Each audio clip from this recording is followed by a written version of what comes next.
네, 안녕하세요. 외국어에 미친 자, 책 쓰는 용쌤입니다. 살고 싶으면 당장 일어나서 공부해. 이것은 제가 제 자신에게 매일 아침 거는 주문입니다. 사람 사는 게 다 거기서 거기라고는 하지만 그렇게 공감이 되지 않는 것은 저만 그런 건가요? 어떤 장애인에게 일자리를 연계해주는 기관이 있었어요. 이력서를 등록하면 연관된 회사에 컨택을 시켜주는 그런 플랫폼이었는데 담당자와의 통화를 통해 알 수 있었던 것은 그저 단순 사무 보조 정도. 과거에 가입해놓은 보험을 통해 장애보험금에 대한 신청을 하려고 해도 어떻게 해서든 주지 않으려던 보험사와 그를 위해 또 다른 손해사정사를 알아봐야 하는 저, 혹은 적십자나 주민센터 같은 지자체는 이런저런 기준을 들먹이면서 실질적인 도움은 전혀 주질 않았죠. 근데 만약 우리의 가족이 어느 순간 장애인이 된다면 과연 여러분은 어떠실 것 같아요? 지금부터 짧게 그 현실을 말씀드릴게요. 처음에는 받아들이기 힘들 것이고 그것은 곧 분노로 바뀔 겁니다. 그리고 그 분노는 나 자신 혹은 내 가족 등 주변 사람을 향하게 될 거죠. 하지만 아무 소용없다는 사실을 곧 깨닫고 좌절을 하게 돼요.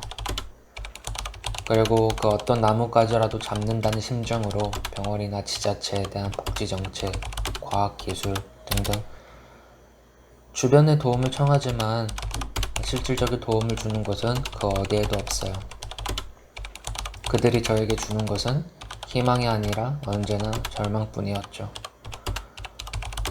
그리고 이것은 한순간 장애인이 되어버린 사람들 혹은 그 가족들에게까지 미치는 현실입니다. 시간이 지나면 지날수록 혼자 있어야 하는 때가 많아지고 점점 외로워질 거예요. 늘상 다니던 길거리, 미용실을 가도 택시를 타도 그 수많은 일상생활 속에서 수백 번 나 자신의 다름을 타인에게 설명해야만 하고 이제는 언제 어디서든 사람들의 눈치가 보이기 시작할 겁니다. 그리고 자신의 의지와 상관없이 희생하는 가족들을 보면서 죄책감에 시달릴 거예요. 이것은 단순히 너무 냉정하다라고만 이야기할 수 없는 지극히 제가 느끼는 현실이에요. 하지만 앞으로 세상은 더 빨리 바뀔 것이고 변화의 중심에 있는 소수가 다수를 대체할 것입니다. 그렇다면 이제 우리는 누구도 알려주지 않고 경험해보지 않은 그 미래의 상황을 대체 어떻게 대처해야 하는 걸까요? 사실 우리의 현실을 좌지우지하는 위기는 누구에게나 찾아올 수 있고 중요한 것은 장애인이라고 해서 절대로 결핍의 존재는 아니라는 것입니다. 그 가족, 설령 그 부모의 입장이 되더라도 이 현실에 냉정해지셔야 돼요. 반드시 그들을 독립적인 주체로 인정해줘야 하고 스스로 성장할 수 있는 방법을 함께 찾아내야만 합니다. 하지만 그들이 넘어져도 절대 다치지 않는 완벽한 안전벨트가 되어주세요. 재밌는 예로 우리가 많이들 알고 있는 영화 테이큰이라는 영화를 보면은 주인공의 딸은 괴한들에게 납치가 되지만 주인공은 딸을 안심시키며 앞으로 벌어질 일들에 대해서 설명을 해줘요. 그리고 약속을 합니다. 반드시 구해주겠다고. 그냥 아이들이 보는 원피스라는 만화를 봐도 마찬가지예요. 주인공은 물에 빠지면 죽는 악마의 열매 능력자이지만 그 능력을 통해서 해적왕이 되어가는 과정을 그려내고 있죠. 제가 이 증상과 고군분투하면서 10년 혹은 그 이상의 시간이 흘렀어요. 과거에는 분명 그 기술의 발전을 통해서 이 문제 또한 금방 해결될 수 있을 거라는 기대를 놓지 않았던 때도 있었죠. 하지만 이제는 그 기술이 어쩌면 그 대상이 내가 아닐 수도 있겠다라는 생각에 그러한 기대감은 내려놓은 지 오래였습니다. 하지만 그렇다고 해서 저의 인생을 포기한 것은 절대 아니에요.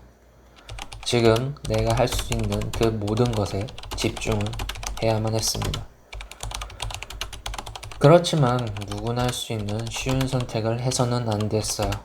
미래의 내가 후회했던 것들은 분명 지금의 누구나 할 수 없었던 선택들이었을 거기 때문에, 그리고 누구나 할 수 없었던 그것을 해내야만 사람들은 그 노력의 가치를 인정해주죠. 일반적인 미디어에서 여러분이 볼 수 있는 연탄이나 김치 같은 것들은 그들을 위한 진심 어린 지원이 아닙니다. 그저 대부분의 사람들이 좋은 사람으로 비춰주고 싶은 그 마음을 보여주는 수단일 뿐이지. 스스로의 답을 찾아내기 위해서는 그 누구보다 나 자신에게 냉정해져야 해요. 아무리 행복해도 아무리 불행해도 한 방에 그 인생이 변하지는 않습니다. 그것을 우리는 행복의 자동 온도 조절이라고 말하죠. 현실보다는 미래 가치에 집중하세요.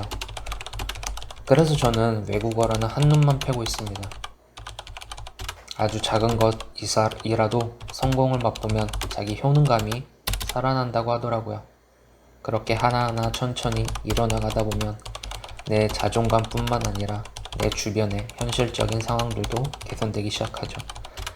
하지만 좋은 습관은 절대로 한 번에 이루어지지 않아요.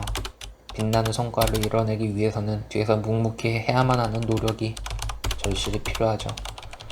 설령 아무도 알아주지 않더라도 나 자신에게 집중하는 그 시간들, 비록 내 현실이 지금 아무리 고통스러워서 저에게 죽음이라는 선택을 강요할지라도 묵묵히 버티면서 노력하며 천천히 앞으로 나아가는 것이 제 최고의 희망입니다.